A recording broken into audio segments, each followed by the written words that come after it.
주의를 위한 해독의 그린스트 힐, 의료영매 앤서니 윌리엄 지음. 진정한 균형을 위한 해독은 어떻게 이런 이야기를 모두 꺼낸 것은 이 책이 마이크로바이옴 균형에 관해서 이야기하지 않는 데는 이유가 있음을 설명하기 위해서다. 이 책이 발효식품을 다루지 않는 데는 이유가 있다. 그것은 프로바이오틱스, 콤부차, 요구르트, 케피르, 사우어크라우트, 사과, 사이다, 식초 등 이런 것을 해답으로 제시하지 않는 데는 이유가 있다. 그것들은 과거에도 해답이었던 적이 없고 주기적으로 오르내리던 인기가 이번에는 소셜미디어를 등에 업고 고점을 찍는데 이렇게 생각한다는 거네요.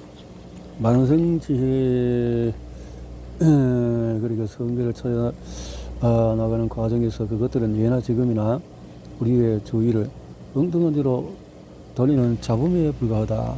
근데 사실 그 마이크로바이옴에 대한 이야기는 그 유전자 치유 이후에 등장을 하면서 많은 사람들의 이해를 북돋우는 책들이 많이 나와 있기 때문에 이것도 참고를 할 필요는 있다 생각을 하고, 다시 말하자면 독성 중금속은 건강한 마이크로바이옴에 아무 관심이 없다. 바이러스도 마이크로바이옴에 관심이 없다. 이들은 서로 싸우지도 않고 대처하지도 않는다. 심지어 같은 먹이를 놓고 경쟁하지도 않는다. 바이러스나 유해 박테리아처럼 먼지가 많고 공격적인 미생물은 건강한 박테리아와 똑같은 연료를 찾지 않는다는 뜻이다. 건강한 박테리아는 과일, 채소, 잎채소, 허브를 좋아하고 이런 젤로 만든 주스를 좋아한다. 샐러리 주스는 이러한 영양소를 공급할 수 있는 최상의 수단이다. 장내에서 모든 유익균의 먹이가 되면서 유해한 박테리아와 바이러스를 죽이기 때문에 마이크로바이옴에게는 샐러리 주스야말로 최고의 영양소이다. 장내에 있는 건강한 박테리아는 글루텐, 계란, 우유, 치즈 이런 것들을 하지를 않는다. 동물성 식품을 찾지 않고 칸디다 견조차도 이런 음식을 좋아하지 않는다. 이런 음식이 너무 많이 들어와서 연쇄상 고기나 대장균이 급속도로 증식하는 것을 막기 위해서 먹어치워야 하는 경우가 아니라면 칸디다균도 이런 음식을 찾지 않는다. 건강한 박테리아는 항산화 물질과 생명을 지키는 파이토 케미컬을 소화한다. 그래야 우리가 소화하는 독소와 독성 물질, 우리가 노출되는 여러 트러블 메이커들, 과도한 스트레스로 우리 몸이 과다 운동하는 아드레날린 등의 공격을 견딜 수 있기 때문이다. 반면에 대장균, 연쇄상고균, 앱사인 바이러스, 대상포진 바이러스, 인간 혈액에서 바이러스 6형 등 병원균은 글루텐을 좋아한다. 계란에 함유된 단백질과 또 호르몬도 좋아하고 우유, 치즈, 버터의 유당과 지방도 좋아한다. 유해한 바이러스와 박테리아는 이런 먹이를 만났을 때 신나게 먹어치워서 빠르게 새를 벌린다. 장관이든 혈류든 몸 어디든 거기에 유익균이 아무리 많아도 소용이 없다. 바이러스와 박테리아는 몸에서 무슨 다른 일이 일어나든 상관하지 않는다. 좋아하는 먹이만 있으면 증식에만 매진한다. 병원균이 이런 음식을 좋아하는 이유는 점액질이 많기 때문이다. 병원균은 이 점액질을 방귀 삼아서 섭는 경향이 있다. 또한 병원균이 이런 음식을 먹으면서 배설하는 독소는 몸을 자극해서 더 많은 점액질을 생산하게 만들고 많아진 점액질은 더 많은 병원균의 은신처가 된다. 한편 유익균은 거듭 강조하지만 깨끗하고 건강한 음식, 과일이나 채소, 잎채소, 허브, 신선한 샐러리 주스 같은 음식만 찾는다. 유익균에게 먹이를 공급해서 키우는 전략으로 병원균의 맛을 수는 없다. 병원균을 제거하려면 좋아하는 먹이를 차단하고 샐러리 주스 같은 음식으로 병원균에 대항하는 방법밖에 없다. 그러니 다음에 또 마이크로바이옴이 무슨 새로운 건강 비법이냐 칭송하는 기사를 보게 되거나 기억하기 바란다. 아무리 새로운 이름을 찍어 세련된 논리로 무장을 해도 마이크로바이옴에 초점을 맞추는 것은 방향이 틀렸다는 사실을 말이다. 무엇을 타깃으로 삼아야 할지 모른다면, 특정 바이러스와 박테리아를 어떻게 개량할지 모른다면, 수은과 알루미늄을 몸에서 어떻게 빼낼지 모른다면 애초에 질병과 고통은 몸속에 있는 독성 정금색이 산화하면서 일어난다는 사실을 모른다면 건강한 마이크로바이옴은 결코 얻을 수 없다는 점을 잊지 말자. 질병의 진범을 잡아서 쫓아낼 때만 해결이 될 수 있다. 그러니까 이 방향적인 면에서 서로 다른 먹이를 갖기 때문에 그 유해균을 없애기 위해서는 아예 그쪽으로 차단을 해야 된다.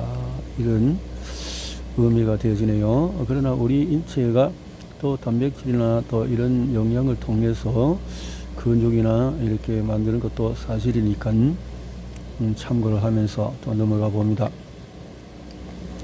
앤서니 윌리엄, 실질적인 건강 문제가 있는 사람들, 예컨대 극심한 만성 피로, 섬유 또 등등등 이런 병에 있는 사람들, 그러면 간헐적인 단식의 진실은, 간헐적인 단식은 아프지 않은 사람에게는 일시적으로 도움이 되는 반창고와 같다. 그러나 그 이상이 되어서는 안 된다. 아프지 않은 사람도 그나마도 간헐적인 단식의 이점을 누리려면 올바른 방법으로 단식을 해야 한다. 간헐적인 단식 증인 독처럼에는 나중에 나타날 후과를 최소화하면서 간헐적 단식을 계속할 수 있는 팁을 드리겠다. 그러나 더 좋은 방법은 서서히 간헐적 단식에 졸업해서 일체계 소개하는 해독국 중에 하나로 갈아타는 것이다. 그리고 실제로 지병이 있거나 삶의 질을 떨어뜨리는 만성질환이나 증세를 극복하려고 노력 중인 사람인 경우에는 간헐적 단식을 통해서 얻을 것이 없다. 오히려 간헐적 단식은 회복을 더디게 만들고, 근데 간헐적인 단식을 통해서 오토파지에 일을 한다는 것이 많이 노벨상까지 받은 것이 있기 때문에 참고를 하고, 해독국은 몸속의 독소를 청소한다는 구체적인 목적으로 설계되었다. 간헐적인 단식은 해독과 관계가 없다. 간헐적 단식을 하는 사람이 단식하지 않는 시간에 무엇을 먹는지, 건강 상태는 어떤 또 변수가 많은데, 이런 복잡함 때문에 간헐적 단식을 해독국과 병행하는 게 좋다고 말하는 것이다. 해독국과 병행하는 것이 좋다. 녹음한다고. 해독국과 별개로 해서 간헐적 단식이 인기를 얻는 이유는, 간헐적 단식의 단기적인 이점을 살펴보자. 딱히 이 몸이 아프지 않은 사람들은 간헐적인 단식을 하면 머리가 맑아지고 또 힘도 더 나고 더 집중도 더 잘 된다고 한다. 이런 이점이 발생하는 이유는 2시간 정도의 음식 섭취를 중단하면 몸이 에피네프린이라고도 불리는 아드레날린을 연료로 쓰기 때문이다. 아드레날린은 일종의 천연 암페타민인데 단식으로 인해서 분비된 아드레날린은 신속하게 내려가서 전기를 발생시킨다. 그러니까 비교적 건강한 사람, 다시 말해서 아드레날린 보유량이 있는 사람은 일정 기간 단식을 하면 그 보유량을 소비하기 시작한다. 그래서 정신이 또렷해지고 집중력이 좋아지고 일시적으로 에너지가 생기는 것이다. 간헐적 단식 덕분에 몸이 좋아졌다고 느끼게 되는 또 다른 이유는 지방이 함유된 끼니를 하루 한두 차례 거르기 때문이다. 지방이 함유된 아침 식사를 그리고 때로는 점심 식사까지 거르게 되면 몸은 지방을 처리하는 부담을 잠시 내려놓을 수 있다. 지방이 함유된 식사란 보통 아보카도, 땅콩 버터, 아몬드 버터, 우유, 치즈, 사골, 육수, 계란, 기타 동물성 단백질, 지방에서 분리시킬 수 없는 단백질 같이 지방이 주요 에너지원인 음식으로 이루어지는데, 이런 식사를 끊으면 자동으로 몸이 좋아진다. 몸이 자연스럽게 해독할 수 있는 시간을 벌어주기 때문이다. 몸이 지방으로부터 제대로 휴식을 취할 수 있게 해주는 방법은 아침 해독법이다. 아침 해독법.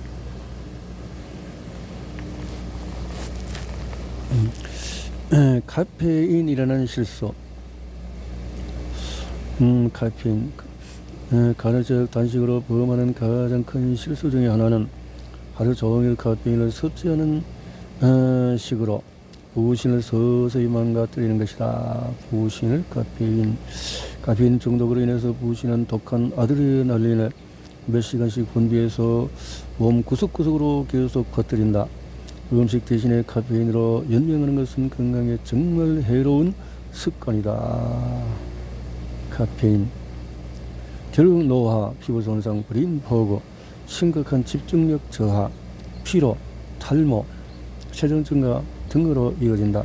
이런 증상은 20대에는 나타나지 않을 수 있다. 주로 30대, 40대가 되어서 나타나기 시작한다. 지금은 간헐적 단식으로 체중 감량 또는 유지가 가능하더라도 카페인 남용에 따른 아드레날린 과다 분비로 부신이 망가지거나 간 기능이 떨어지고 나면은 체중은 다시 증가하게 된다. 예, 간과 부신 기능이 망가지면 아침에 지방 섭취를 중단한다. 간헐적 단식에서 가장 대중적인 방법은 오전에 당분 섭취를 금하는 것이다. 당분 섭취, 간헐적 단식에서 대부분의 사람들은 오전 내내 커피와 물만 마시고 칼로리는 전혀 섭취하지 않는 방식을 선호한다. 나는 커피와 물로만 연명하는 방식을 추천하지 않는다. 차라리 샐러리 주스, 코코넛 물, 레몬물, 생꿀을 섭취하고 되도록이면 카페인은 빼는 게 좋다. 자세한 방법은 16장 아침 해독법에 소개된 간헐적인 단식 옵션을 참고하자. 간헐적인 단식. 전문가는 오전에 당분을 피했기 때문에 하루의 일정 시간 동안에 정신이 명료해지고 몸이 가뿐해지는 것이라고 설명한다. 그러나 이런 당분을 섭취하지 않아서가 아니라 지방을 섭취 않아서 얻는 이득이다. 지방. 아침부터 섭취한 지방은 간에 부담을 준다. 간이 밤새 진행하던 해독을 멈추고 지방 분해를 위해서 담즙 생산에 들어가야 하기 때문이다. 해독 후 마지막 단계는 밤새 걸러낸 독성 물질을 아침에 몸에서 배출하는 것인데 고지방 아침 식사 예컨대 땅콩, 버터를 바른 또 이런 등등등등을 그러면 배출되지 못한 독성 물질은 혈관에 갇혀 있다가 문제를 일으킨다는 거네요. 번아웃으로 가는 지름길. 사람들이 간헐적인 단식을 선택하는 또 다른 이유는 충분한 시간 음식을 참다 보면 몸에 안 좋은 음식을 먹거나 과식하고 후회하는 일이 덜 생기기 때문이다. 아침부터 잘못된 식사로 하루를 시작하면 하루 종일 자포자기의 심정으로 좋지 않은 음식을 계속 먹게 된다. 간헐적 단식은 끼니를 아예 거르고 하루 대부분을 카페인으로 연명하는 전략으로 이런 상황을 원천적으로 봉쇄하는 것이다. 식사를 최대한 미루다가 하루가 거의 다 갈 무렵에 첫 식사를 하게 되면 자연스럽게 음식 선택의 폭도 좁아지고 잠들 때까지 섭취할 수 있는 칼로리도 줄어든다. 이 외에도 사람들이 간헐적 단식이라는 전략을 선택하는 이유는 다양하지만 몸을 해킹하면서 본질을 놓친다는 결과는 같다.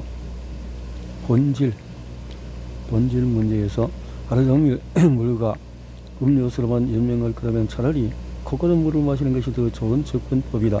왜냐하면 장시간 굶으면서 몸에 필요한 필수적인 포도당과 미네랄의 공급을 끊고 아드레날린에만 의존하는 상태를 무한정 유지할 수는 없기 때문이다. 첫 끼니를 먹거나 인내심이 무너지는 순간은 찾아오기 마련이고 그때가 되면 먹는 것을 멈추지 못할지도 모른다. 몸이 계속해서 포도당, 탄수화물, 미네랄 결핍 상태로 방치되었기 때문이다. 그래서 간헐적인 단식을 하는 사람 중에서 트러블 메이커 음식으로 폭식하는 사람이 의외로 많다. 이런 음식을 일주일에 한 번 먹고 싶은 것을 마음껏 먹는 치팅 데이, 아무도 모르게 숨어서 먹던 모두 진정한 치유 방법도 모르고 음식으로 자신을 돌보는 방법도 터득하지 못한 것이다. 처음에는 더 건강해 보이는 음식을 찾아 먹던 사람도 결국 한계에 부딪힌다. 내 기능에 필요한 포도당에 멈추는 탄수화물을 끊고 카페인으로 인해서 가하다 분비된 아드레날린으로 허도당을 대체하는 상태가 몇 주씩 지속되면 번아웃에 도달하기 때문이다. 그때가 되면 간헐적인 단식을 시작할 무렵 좋아졌던 집중력이 다시 원점으로 돌아가거나 간헐적인 단식을 시작하기 전보다도 더 나빠질 수가 있다. 이런 미끄러운 오르막길 또는 토끼굴 같은 상황은 어쨌든 피해야 한다. 불안감, 진전, 틱, 경련, 오한, 어지럼증, 현기증, 비문증, 편두통, 균형감각 저하, 또 3차 신경통, 따끔거림, 얼얼한 등등 신경계 증상이 있는 사람이 반드시 연념할 점은 간헐적 단식으로 이런 증상이 좋아지더라도 이는 일시적일 뿐이라는 사실이다. 결국 증상은 다시 나타나고 갈수록 더 나빠진다. 간헐적 단식은 이런 증상과 증세의 근본 원인인 독성 정금속을 제거하거나 바이러스와 박테리아를 죽이지 못하기 때문이다. 신경계가 예민할 때에는 체내 포도당과 무기염의 균형을 꾸준히 유지하는 것이 특히 중요하다. 그래야 신경이 쇠약해져서 건강이 나빠진 것을 막을 수가 있다. 꾸준히 무기염이나 이런 것들을 채워 넣어라. 괜한 고생을 하질 마라. 그랬네요. 괜한 고생이다. 그래서 간헐적 단식 주창자들은 사람들에게 굶는 방법으로 건강을 해킹하라고 한다. 이는 또 하나의 인위적인 자가칠척에 불과하다. 원래 간헐적 단식은 엄청난 스트레스에 시달리거나 공경, 상실, 고난 등을 겪던 사람들이 고안해낸 생존 전략이었다. 마음이 괴로울 때는 먹는 것 자체가 힘들 수 있다. 조금만 먹어도 배탈이 나는 것이니까. 다시 말해서 간헐적인 단식은 일시적인 반찬과 같다. 자, 간헐적 단식 중이라면 단식 대신에 이 책에 나오는 해독법을 따라 해보자. 노화가 너무 일찍 찾아오고 간이 약해지고 만성질환에 취약해지고 젊은 나이에 벌써 부신이 망가져서 결국 영문도 모른 채 병들기 전에 내 몸의 작용 원리부터 제대로 익혀보자. 그렇게 했네요.